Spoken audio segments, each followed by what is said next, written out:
kita akan belajar bagaimana cara mengolah makanan sehat tapi tetap enak gitu. Dan tetap gizinya seimbang.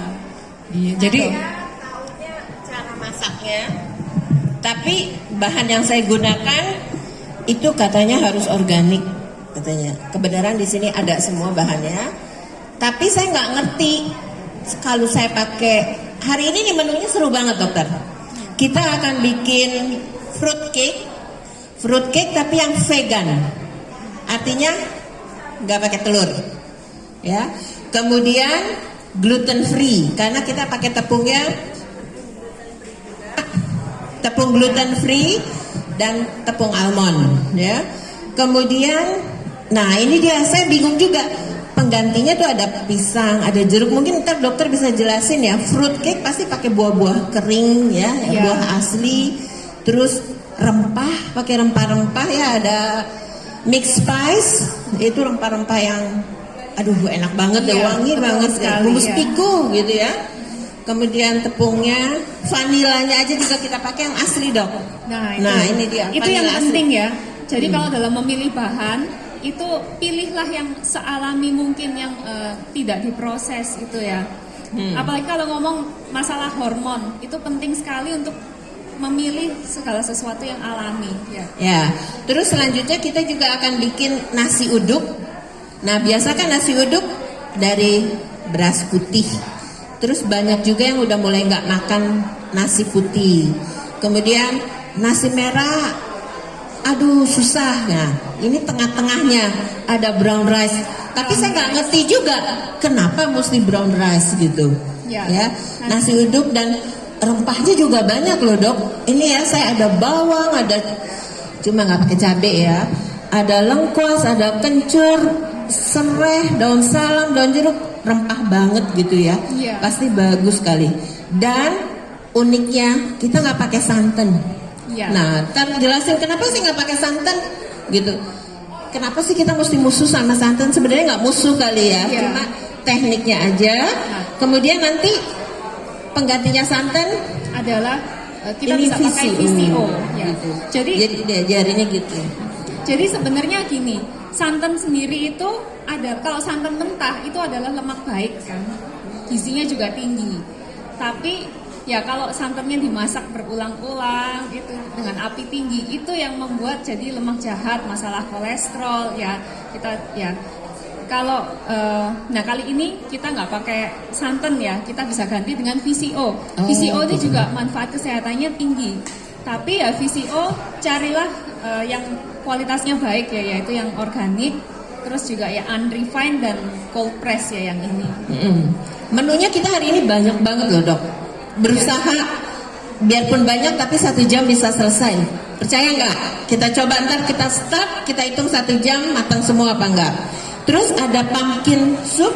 Pumpkin soup. Nah, pumpkin. Jadi pumpkin ini bagus sekali. Pumpkin ini juga sumber lemak baik, magnesium, zinc, kaya antioksidan ya, gizinya tinggi sekali. Terus biji pumpkinnya sendiri itu juga bagus. Itu makanya ada yang namanya pumpkin seed ya. Dan ada yang namanya kalau ngomongin masalah hormon itu apa namanya seed rotation diet ya. Nah itu salah satunya kan bisa pakai pumpkin seed ya. Gitu. Jadi pumpkin ini dari daging, dari apa namanya daging pumpkinnya itu kita bisa buat pumpkin soup. Terus bijinya itu juga ternyata ada nilai gizinya, ada manfaat kesehatannya, terutama kalau ngomongin masalah hormonnya. Ntar dokter dijelasin lagi lebih detail mungkin ya. Saya cuma sekilas aja biar tahu nih masaknya apa aja sih kok meriah banget katanya. Terus ini yang saya seneng nih, kan ceritanya hari ini namanya tentang vegetarian gitu kan, vegetarian dan vegan. Nah saya ada ide pengen kebenaran natural ini kan dari Surabaya. Bu, saya tuh pengen makan apa namanya tuh rujak petis ya? Ya petis itu apa namanya rujak cingur gitu. Terus gimana ya saya bilang, tapi kan cingur kan nggak vegan gitu. Terus petis gimana? Tenang katanya, ada petis seperti petis rasanya ya, sama-sama dari laut. Itu spirumite apa ya namanya tuh. saya bilang saya mau coba gitu ya. Ntar kita coba ya. Itu saya akan bikin salad jadi serupa dengan rujak cingur jadinya. Coba nanti nggak ada cingurnya ya. Jadi penggantinya kita pakai tahu pong ya. Jadi penggantinya tahu. Jadi aman semua nih yang vegetarian bisa makan. Ntar jadi bilang, wah ini bau petis nih. Tenang, bukan petis ya, spirumite. Nah, susah namanya ya. Ntar tanya aja. Iya. Semua nih bahan kalau mau cari tenang. Ada semua bahan di sini kayak bumbu-bumbu buat nasi uduk. Kemarin saya dapetin di apa tuh organik apa namanya ya, ntar saya liatin. Saya dapetin dari situ. Semua ada, jadi ntar pulang bisa langsung belanja sayurannya, semua bahannya praktekin di rumah, ya. Karena jadi, saya udah boleh mulai. Bisa. Boleh. Kalau mau mulai nanti dokter yang akan jelaskan. Saya pertama bikin kue dulu, karena kue yang paling lama sekitar 40 menit kita panggangnya. Panggang tapi nggak ada oven. Nah, jangan bingung. Ada kompor. Ada kompor. Oke, saya mau mulai ya. Saya akan pakai masker dulu. Ya, jadi menarik sekali ya menu kita hari ini. Ternyata kalau makan sehat itu bisa dibuat enak dan cara mengolahnya kita di sini akan belajar tanpa minyak, tanpa proses goreng ya itu. Terus juga tanpa bahan-bahan kimia, tanpa MSG ya itu, tapi tetap enak nanti. Anda bisa cobain rasanya ya. Ntar ada tester kan ya nanti ya setelah sesi ini ya gitu. Oh lunch ya, ya tester, oke. Ya oke.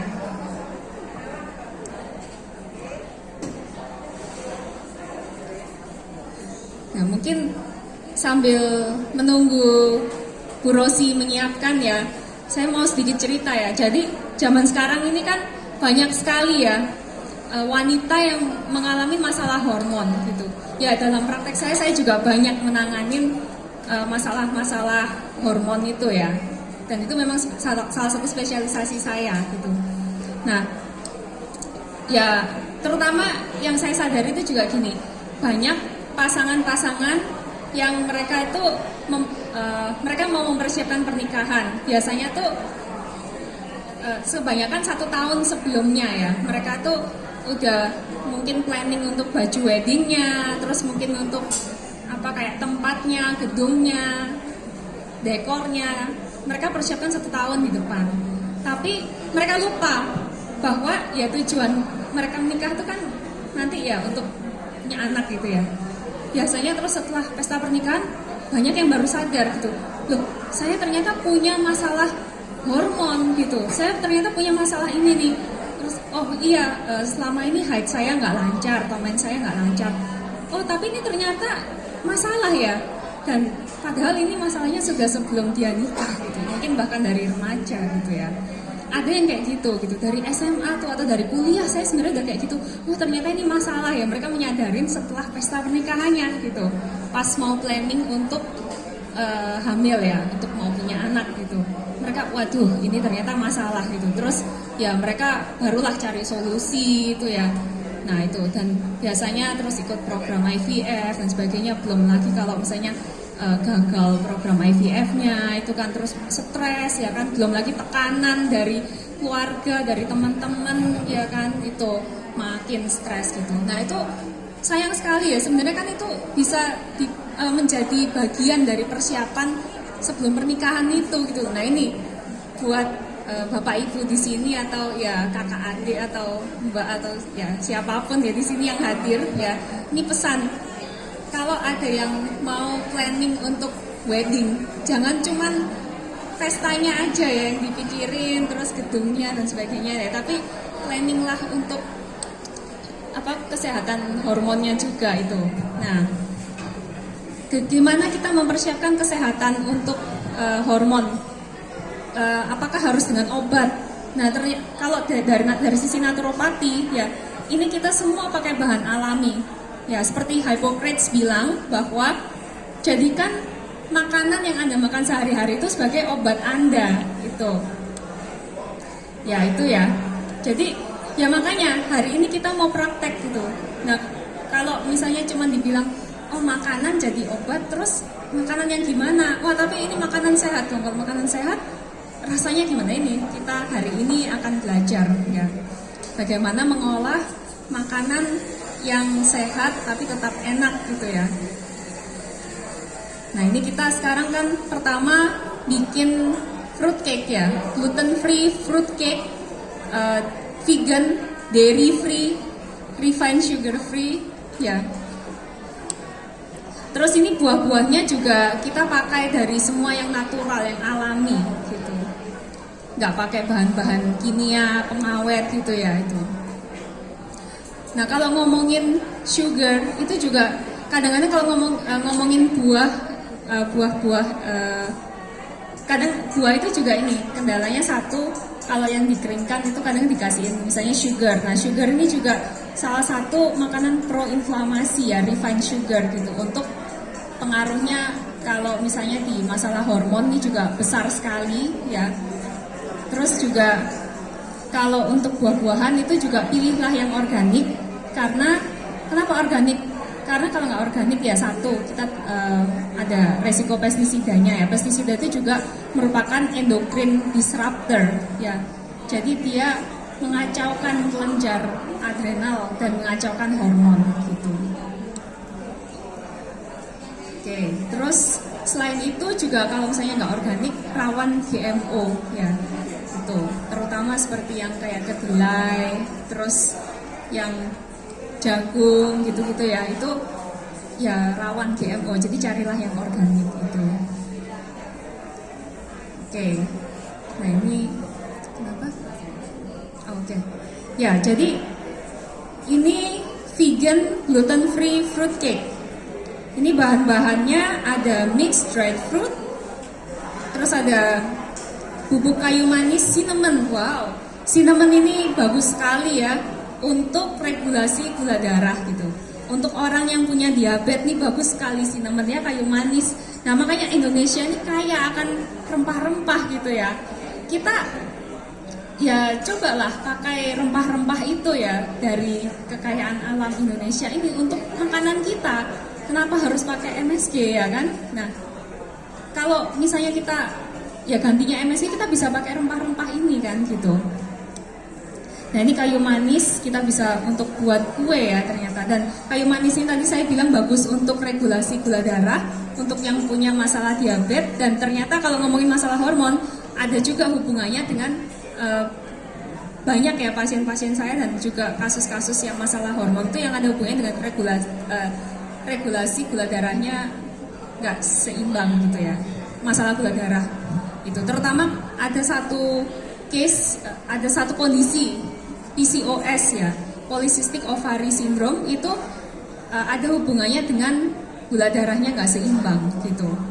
Dan biasanya itu kalau ke dokter obgyn gitu ya, banyak orang-orang PCOS itu, pasien-pasien PCOS itu yang akhirnya dikasihnya obat diabetes gitu. Loh, saya punya masalah hormon, kok dikasih obat diabetes? Loh, apa hubungannya? Ya itu ternyata ada juga studi yang menunjukkan bahwa PCOS ada hubungannya dengan regulasi gula darah yang nggak seimbang gitu. Bahkan ada yang kalau dicek ya, mereka punya diabetes juga gitu. Itu. Nah ini kayu manis bagus sekali ya untuk regulasi gula darah, termasuk yang related ke masalah hormon tadi itu, seperti pasien-pasien PCOS ya, orang-orang PCOS gitu ya. Ini. Lalu next kita ada mixed spice ya, rempah, bermacam-macam rempah ya. Wow, ternyata kita buat kue pakai macam-macam rempah ya. Tuh. Jadi rasanya enak nanti ya. Wah, baunya wangi ya. Nanti Anda bisa, Bapak Ibu bisa cobain ya. Lalu ada orange juice di sini. Ya, orange ini sumber vitamin C ya. Vitamin C bagus untuk imun sistem, antioksidan ya. Tentunya orange juice ini juga cari yang natural ya, yang dari orange ya. Gitu. Terus VCO, tadi kita pakai VCO yang ini ya, itu organik, cold press, terus juga botol kaca itu. Kenapa kok botol kaca? Nah ini, kenapa nggak plastik?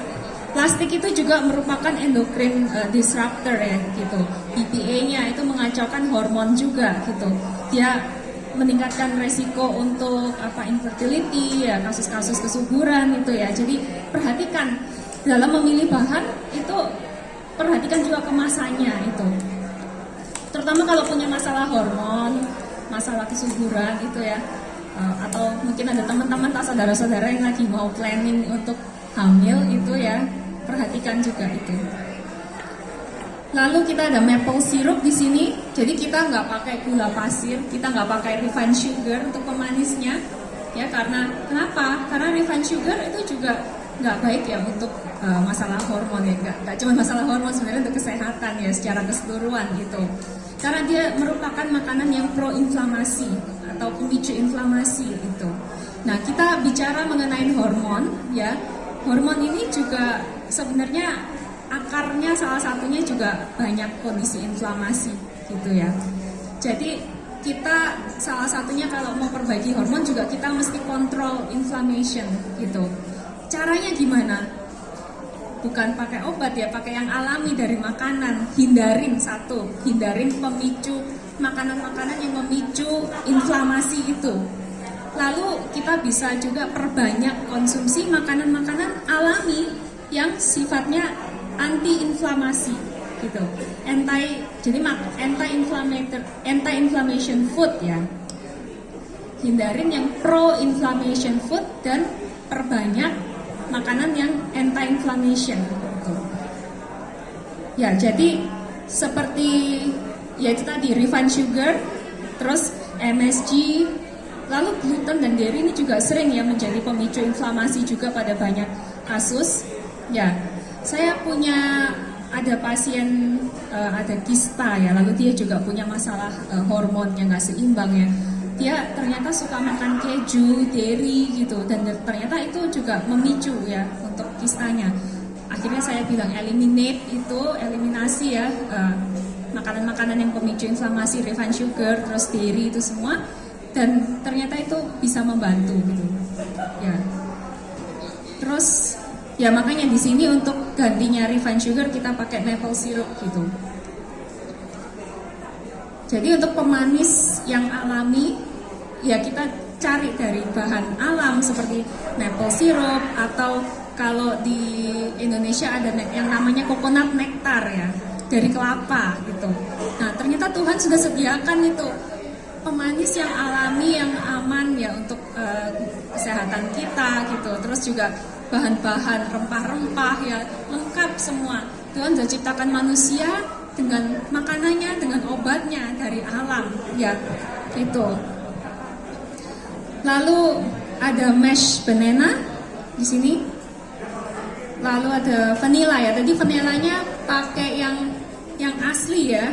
Jadi bukan vanilla yang essence ya. Nah itu bahan kimia lagi. Kalau essence ya itu mengacaukan hormon lagi ya kan, pro-inflamasi lagi. Makanya kita pakai yang benar-benar utuh dari vanilla bean-nya ya, yang alami gitu. Terus pakai tepung gluten free ya. Jadi bikin kue nggak harus gluten ya. Maksudnya kita di sini bisa pakai alternatif tepung gluten free ya. Kalau ngomongin untuk kue sehat ya, gitu. Untuk masalah hormon ya. Tadi kan saya bilang salah satu kenapa kok gluten free, karena gluten tuh seringkali juga menjadi pemicu dari inflamasi itu. Gitu. Nah itu dia jadinya. Oke. Nah, lalu kita juga pakai tepung almond di sini. Tepung almond ini juga bisa jadi alternatif ya dari tepung gluten free itu gitu. Kita pakai baking powder. Baking powdernya kita cari yang aluminium free ya. Ini juga penting karena baking powder juga seringkali mengandung aluminium itu. Ada satu produk ya kalau nggak salah Arms and Hammer ya, itu yang untuk aluminium free ya gitu. Oh ya, Bob Red Mills ya, itu yang oke ya. Lalu garamnya kita juga pakai natural sea salt di sini. Kita nggak pakai yang diproses di pabrik gitu ya.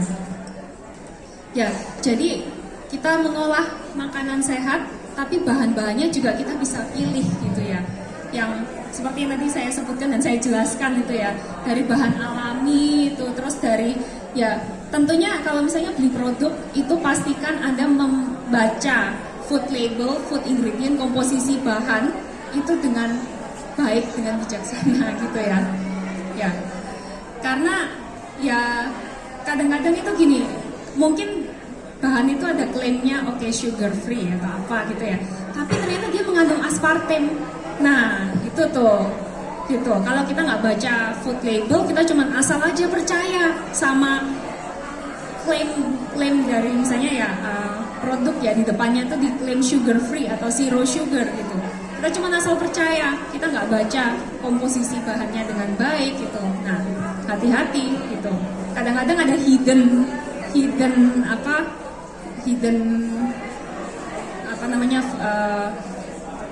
ingredient ya dalam situ yang ternyata nggak safe gitu. Itu.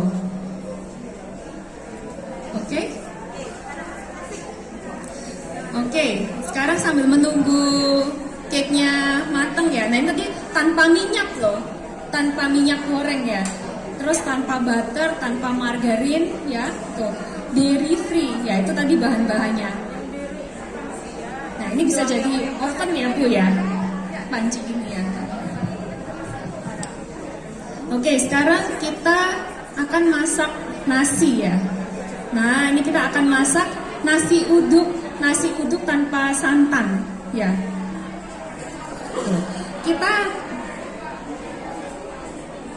Nah, ya ini beras, kita pakai beras coklat ya. Tadi ini berasnya direndam dulu sebelumnya supaya menghilangkan yang anti nutrisinya itu ya.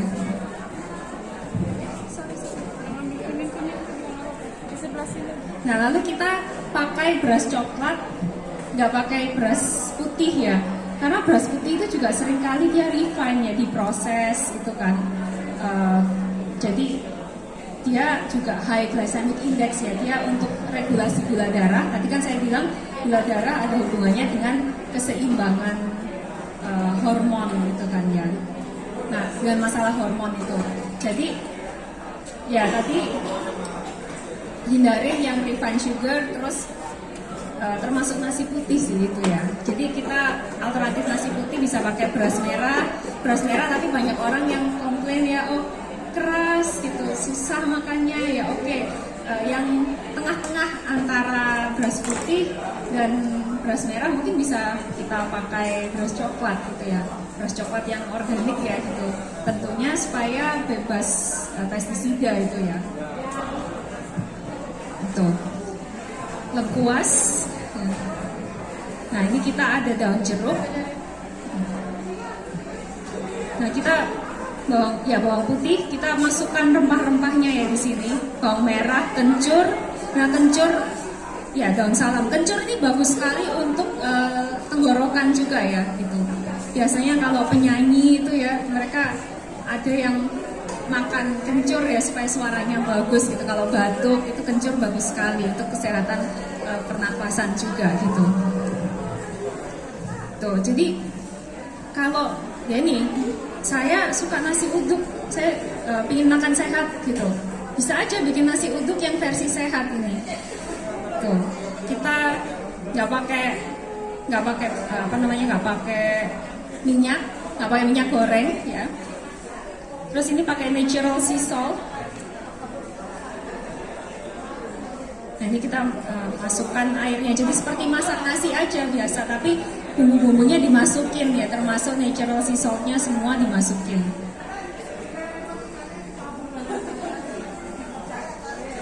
Nah ini kita masukkan airnya. Nah kalau beras coklat ini biasanya mungkin memang ada yang bilang ya, oh saya masak beras coklat, beras merah kok keras ya jadinya. Ya memang butuh lebih banyak air ya dibandingkan masak beras putih ya. Ini tipsnya ya, ntar kalau coba di rumah ya. Biasanya berapa banyak Bu Rosi kalau dibandingkan dengan nasi putih? kalau beras coklat bisa 1:1,5, tapi kalau senang yang lembut sekali 1:2. Oke, ya itu ya tadi dapat tips dari Bu Rosi ya. Itu perbandingan air dan berasnya gitu. Nah, ternyata bisa tuh dibuat yang apa ya, kita mau makan beras merah, beras coklat, ya kita bisa buat yang enak juga gitu. Nanti bisa cobain. Ya, lalu di sini kita pakai VCO, tapi nanti masukin VCO-nya itu terakhir, jadi kita nggak masak di sini. Jadi ini VCO bisa jadi pengganti santannya, jadi ada rasa gurih-gurihnya seperti itu. Oke. Nah, sambil menunggu nasinya, kita sekarang akan buat pumpkin soup ya. Ya, tadi saya bilang bahwa pumpkin itu gizinya tinggi sekali ya, untuk mulai dari ya ibu atau pasangan yang mempersiapkan apa untuk kehamilan sehat ya, atau mungkin pasangan yang mau nikah ini juga boleh nih jadi satu menu gitu ya. Itu untuk mempersiapkan kesehatan hormonnya mereka ya kan. Lalu juga ibu hamil nanti ya, kalau si ibu yang mempersiapkan kehamilan ini dia hamil. Nah, pumpkin ini bagus sekali untuk ibu hamil karena mengandung lemak baik ya, kandungan lemak baiknya tinggi sekali. Dia juga ada kandungan magnesium ya, magnesium ini juga bagus untuk kesehatan saraf ya, untuk orang yang suka stres nih, apalagi orang kota ya, orang Jakarta ya, kita perlu magnesium. Banyak juga orang-orang yang magnesium deficiency ya zaman sekarang ini. Dan kalau ngomongin masalah hormon ya, stres juga bisa jadi salah satu pemicu ya dari hormonal imbalance itu. Nah, kita perlu magnesium ini gitu. Karena magnesium ini juga bisa merilekskan nervous system gitu, untuk yang suka apa stres gitu ya, gampang stres. Nah, orang yang gampang stres itu bisa juga karena dia mungkin kekurangan nutrisi tertentu. Salah satunya bisa karena kekurangan magnesium itu, atau omega 3 ya, lemak baik esensial itu juga bisa, karena itu merupakan gizi ya, magnesium dan lemak baik esensial untuk kesehatan otak dan syaraf gitu. Kita ngomongin masalah hormon, juga salah satu gejala hormonal imbalance bisa juga mungkin mood swing gitu. Atau kalau kita ngomongin ibu menyusui ya, ibu hamil terus dia lahiran, terus postpartum ya, ada yang namanya baby blues, postpartum depression. Banyak yang bilang oh itu karena masalah hormon gitu, karena dia habis lahiran terus masalah hormon, ada yang bilang gitu. Nah, sebenarnya ada studi yang menunjukkan bahwa postpartum depression itu juga bisa karena nutrient deficiency, salah satunya dari magnesium dan juga omega 3, lemak baik esensial itu. Nutrient deficiency-nya ini bisa biasanya tuh bahkan sebelum dia hamil gitu. Tubuhnya itu sudah kekurangan nutrisi gitu. Jadi makanya ini penting sekali kalau di naturopati 3-6 bulan sebelum hamil itu idealnya kita mempersiapkan tubuhnya dulu. Karena kan saat hamil itu kan kita selama 9 bulan kita udah apa ya, baby akan apa ya, baby itu akan tinggal di tubuh rahim ibu selama 9 bulan. Nah, jadi alangkah indahnya kalau ya sebelum babynya itu tinggal, ya kita udah mulai persiapkan 3-6 bulan sebelum babynya itu tinggal ya, sebelum hamil itu dengan detox, terus juga dengan pemenuhan nutrisi-nutrisi yang seimbang gitu. Jadi by the time baby itu apa ya, ada di rahimnya ibu ya, ibu itu hamil, ibu itu udah siap share gitu, share nutrisinya untuk babynya. Karena kalau misalnya kita nggak persiapkan itu, ya itu nanti pas ibunya hamil itu ya ibunya akan defisien gitu. Oke lah, dia share nutrisinya ke babynya nggak apa-apa, tapi ibunya jadi defisien gitu kan. Terus ya salah satunya ya itu nanti setelah dia lahiran, apalagi menyusui, dia share lagi ya kan dengan babynya, itu ibunya akan makin defisien, dan itulah salah satunya bisa jadi postpartum depression gitu. Karena ya itu kekurangan nutrisi dari sarafnya kan, sehingga dia jadi ya tergantung, ada orang yang parah sekali gitu postpartum depression dan baby bluesnya. Ada orang yang nggak terlalu parah. Nah itu ternyata ada beberapa studi yang menunjukkan bahwa tingkat keparahannya itu ada hubungannya dengan nutrien deficiency saat sebelum, bahkan sebelum dia hamil itu. Gitulah, menarik sekali ya gitu. Nah ini makanya kalau ngomongin masalah hormon, saya buat menu pumpkin soup ya. Pumpkin ini bagus sekali, dia kandungan gizinya tinggi ya, kaya akan antioksidan, ada seratnya, ada kandungan lemak baiknya, ada magnesiumnya, wah lengkap sekali untuk merupakan gizi yang salah satu gizi yang baik ya, yang cocok sekali untuk kesehatan hormon tadi itu. Itu. Nah, yang menarik dari menu ini, kita tidak pakai minyak, tapi kita pakai kaldu sayur.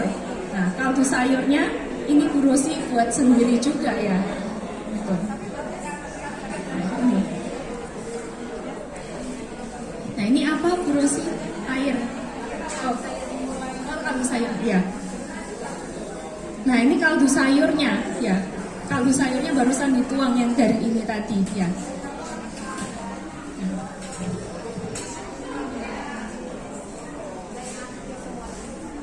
Oke. Ya jadi nggak dimasukin semua, kita masukin setengah dulu ya. Jadi ini kalau bikin sup pumpkin itu bisa pakai bawang bombay. Bawang bombay itu untuk memberikan rasa manisnya itu ya, gitu, secara alami. Wow, ternyata manisnya nggak harus dari gula ya, dari bawang bombay, rempah-rempah itu salah satunya itu bawang bombay itu bisa memberikan sedikit kayak rasa manis ya, manis gimana gitu ya untuk di makanan gitu ya, manis gurih gitu ya. Nah, cincang bawang bombaynya, lalu kita pakai pumpkin ya, labu parang di sini diserut ya, Bu Rosi ya, diserut dengan kon 1 ya. Oke, kon 1 yang paling halus yang ini ya. Lalu kita pakai wortel ya di sini. Ya, wortel ini juga beta karotinnya tinggi, dia bagus untuk macam-macam ya kesehatan. Ya, untuk kalau ngomongin hormon itu juga beta karotin ini penting, merupakan salah satu gizi yang penting untuk kesehatan hormon juga gitu. Nah, banyak orang-orang yang punya masalah hormonal imbalance itu kalau di protokol naturopathic fertility itu salah satunya juga ada tuh yang biasanya di prescribe suplemen beta karotin. Ada kalau di US ada naturopati yang memprescribe itu. Nah, ini wortel ini kan juga ini vitamin A, beta karotinnya tinggi secara natural gitu. Nah ini di pumpkin soup ini kita bisa masukkan itu wortel dengan alasan itu ya. Lalu nanti pakai kaldu sayur ya, kita nggak pakai minyak. Terus pakai seledri stick ya, kita bisa masukkan seledri stick. Seledri ini juga gizinya, mineralnya ya tinggi dan dia bisa memberikan sedikit rasa kayak asin gimana gitu ya biasanya kalau di makanan gitu. Nah, saya kalau di rumah masak sup itu saya kadang kasih seledri, nggak tahu kalau menurut saya ada kayak sedikit rasa-rasa asin gimana ya gitu. Jadi balancein, kita nggak perlu pakai garam terlalu banyak ya itu kalau saya. Gitu ya. Ya gimana Bu Rosi? Ya. Oke. Kuenya udah wangi belum?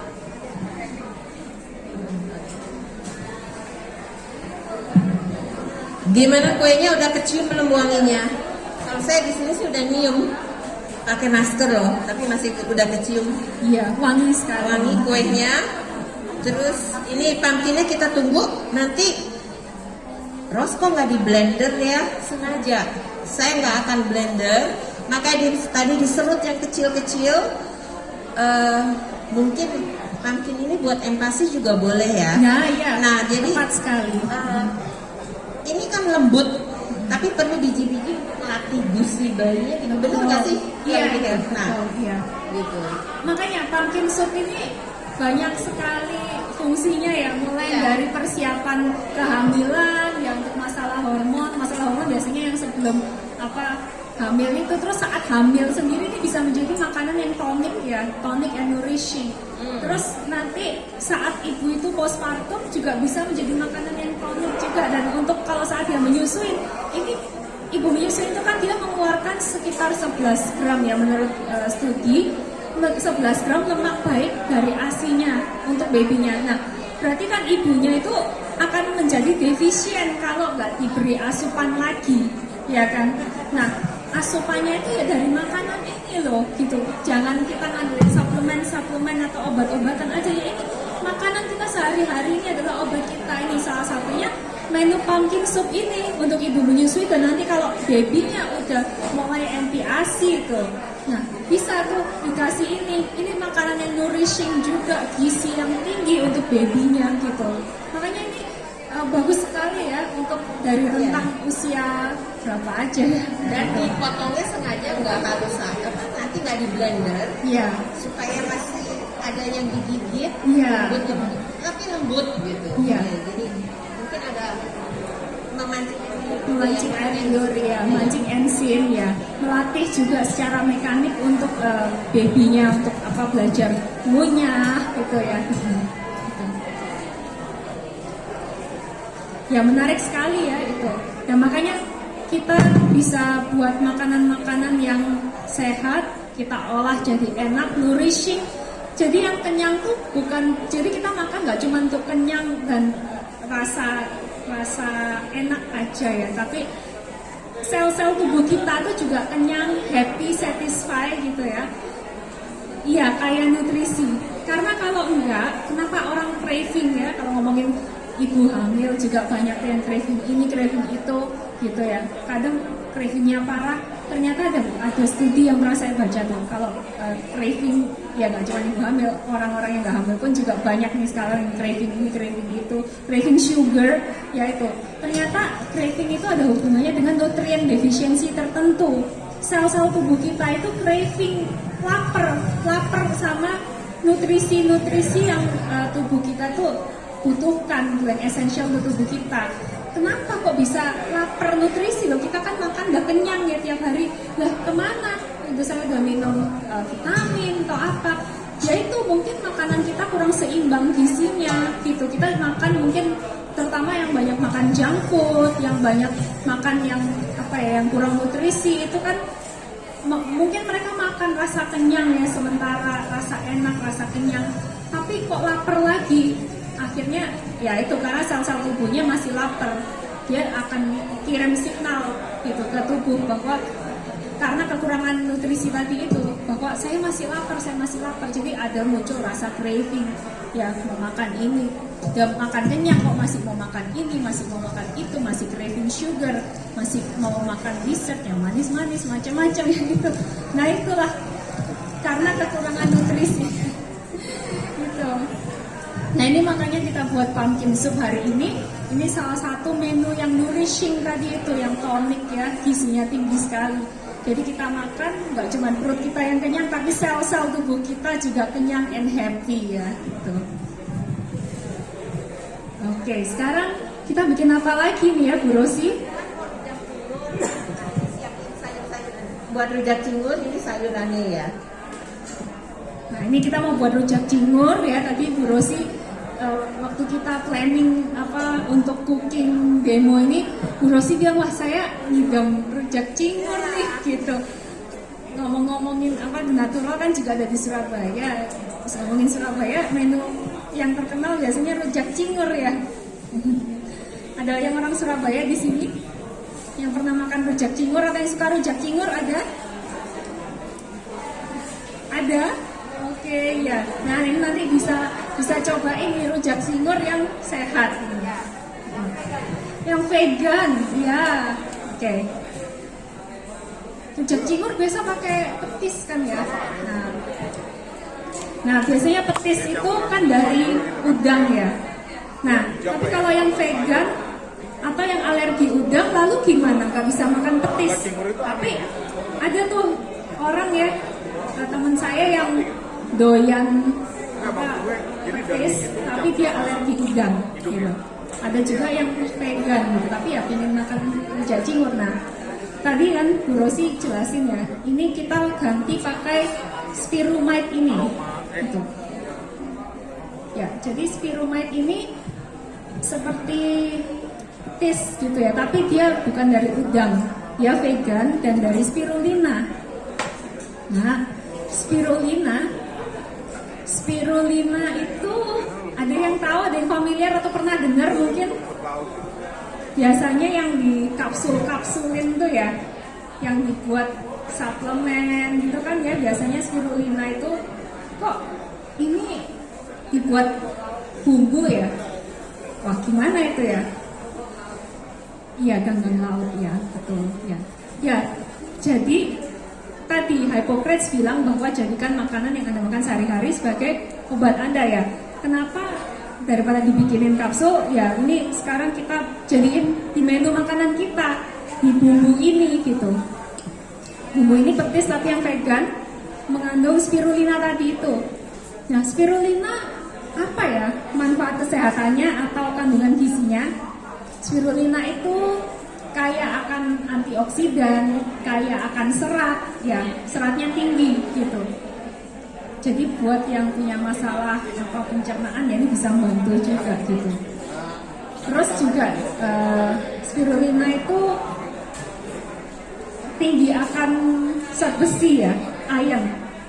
Ternyata ada studi yang menunjukkan bahwa kandungan iron di spirulina itu tinggi sekali. Nah, kalau kita ngomongin masalah hormon ya, atau banyak wanita-wanita yang punya masalah hormon tapi mereka juga anemia gitu, atau haidnya nggak teratur tapi mereka juga punya anemia gitu. Dan anemia ini juga banyak terjadi ya pada wanita-wanita zaman sekarang ini ya gitu. Terus juga ibu yang hamil itu penting sekali zat besi. Dan kalau ngomongin ibu postpartum itu juga perlu sekali asupan zat besi, ya kan? Terus kita ngomongin ibu menyusui, ya anak-anak itu juga perlu zat besi, iron. Nah tapi iron ini kalau dari suplemen banyak yang buat sembelit efek sampingnya, gitu. Makanya banyak yang minum suplemen iron, terus saya kok jadi ini ya BAB-nya lebih susah atau BAB-nya kurang lancar ya, kesembelit sejak minum suplemen iron. Nah makanya kenapa kita nggak dari makanan aja gitu, dari ada sayur-sayuran ya yang mengandung zat besinya tinggi seperti beet ya, buah naga merah, terus juga ini spirulina ini gitu. Makanya untuk menu salad hari ini kita pakai salad dressingnya ya ini dari rujak cingur. Kita buat semacam rujak cingur gitu ya, petis yang dari spirulina gitu, nggak dari udang itu. Terus dia juga kandungan zinc-nya tinggi, terus dia juga ada kandungan kalsium dan lain-lain ya, banyak sekali manfaat kesehatan dari spirulina ini gitu.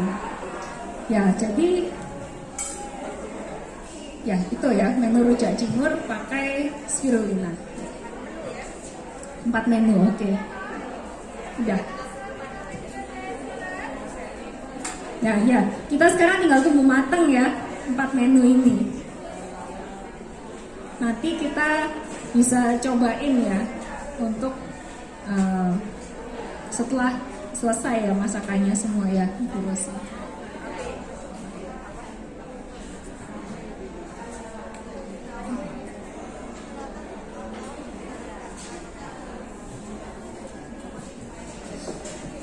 Oke. Tadi mungkin saya akan rebus sayuran, tadi akan lihat sayuran. Aduh, Ros, kok kubis dijadiin satu? Kenapa orang suka, males rebus kubis jadiin satu? Karena ada aromanya, ya kan?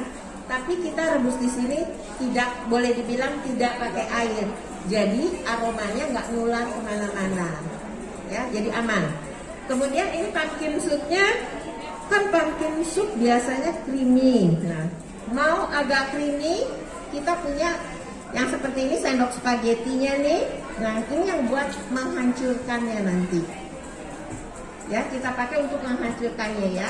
Makanya tadi kenapa saya serut halus supaya lebih cepat hancurinnya, lebih gampang.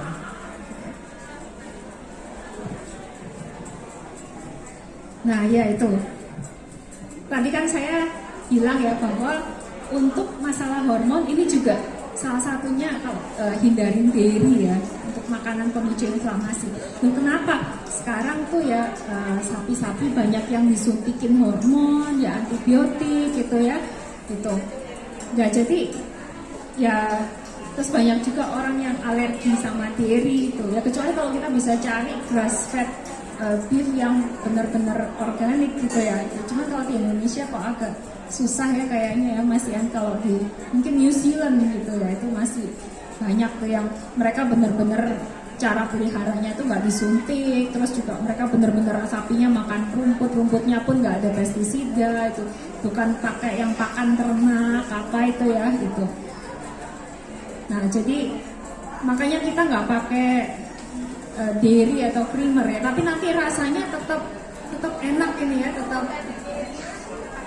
Nah nih pengganti dairy-nya kita bisa pakai almond milk ya, atau iya vegan, atau cashew milk juga bisa ya. Cashew milk tuh susu mente ya gitu. Mente itu sama almond ini juga kandungan gizinya tinggi ya gitu. Mengandung zinc ya, zinc ini juga makanan untuk fertility juga ya gitu.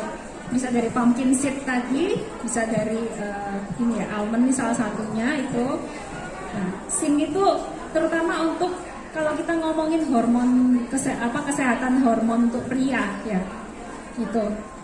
itu bisa meningkatkan untuk kualitas sperma ya, zinc itu salah satu nutrisi untuk male and female infertility sih, tapi specifically lebih banyak dipakai untuk ke male juga gitu. Terus bagus untuk immune system juga zinc itu ya. Gitu. Kesehatan kulit, zinc juga bagus untuk kulit ya. Jadi banyak sekali ya manfaat kesehatannya ya gitu. Ya.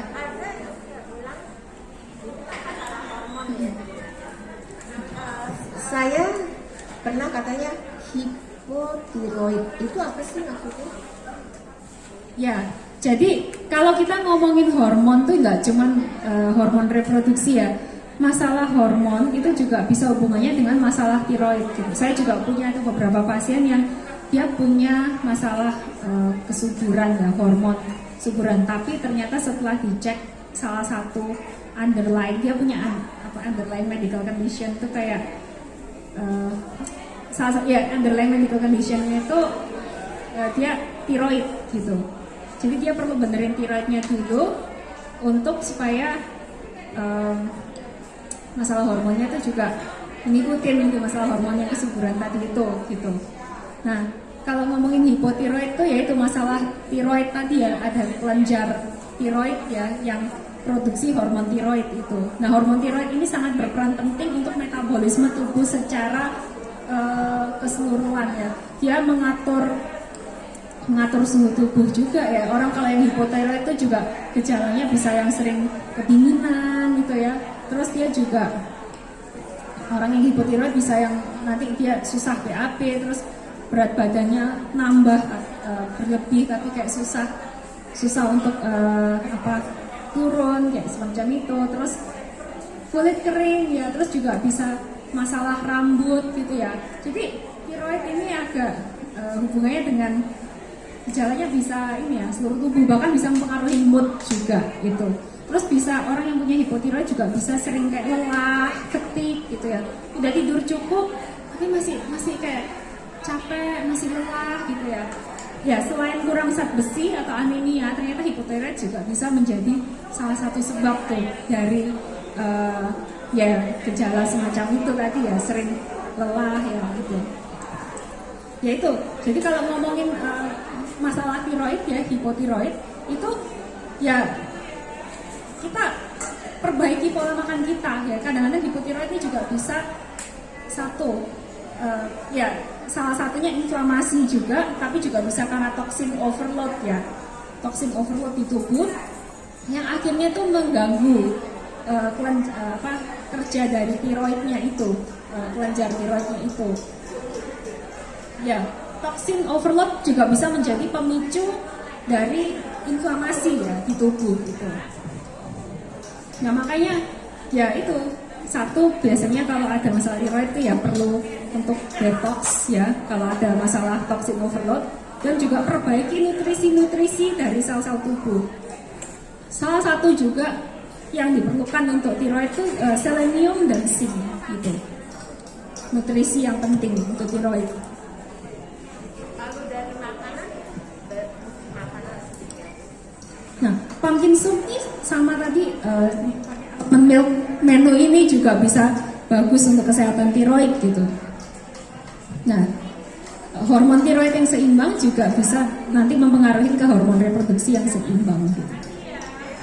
Dan banyak masalah reproduksi yang salah satunya itu juga ternyata dia punya masalah tiroid gitu.